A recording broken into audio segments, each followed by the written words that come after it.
Now with artificials, you got to go more finesse fishing. One thing that works really well on these lakes that I consider a finesse bait is a fluke. Flukes work really slow. I'll put a little nail weight in there. You twitch that thing around slow, up tighter to the cover, because once that sun gets up high, these fish they're not so much gonna be actively feeding. What they're gonna be doing is more ambushing. You gotta kind of throw it up right next to them, you know, and let it drop down, and they're gonna hit it on the fall. Same thing with a Senko, other small, you know, finesse baits that you work slowly, that are soft plastic, that you can keep up in the thick grass or right on the edges of it mostly, because that's where you're still gonna get your bites. Sometimes, if they're really not biting, I will, you know, throw fluorocarbon or put a fluorocarbon leader on if it's really tough.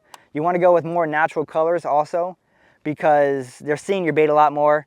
And also, you don't want to, you know, generally use moving baits. Topwater moving baits, just, you know, speed worms don't work as well once the sun gets up. Just like today, fishing with my brother here, and the reason why we're filming this video now is because it was a little bit tougher for us, and we wanted to kind of explain this.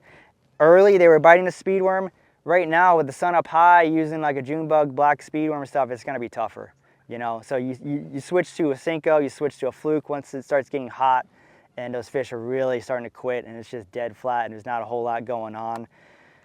That's kind of the general rules of it. You want to, you know, use finesse baits and kind of work it slower, and just understand you're not going to get as many bites, but you still will get bites. You just got to get in the areas that you know they're at, and just work them slow. Just be patient and make them, trick them. You know, that's what you're doing. Especially on days like today, you really have to work a little harder and pay a little more attention to what you're doing in order to get those fish to bite, because you really do have to really convince them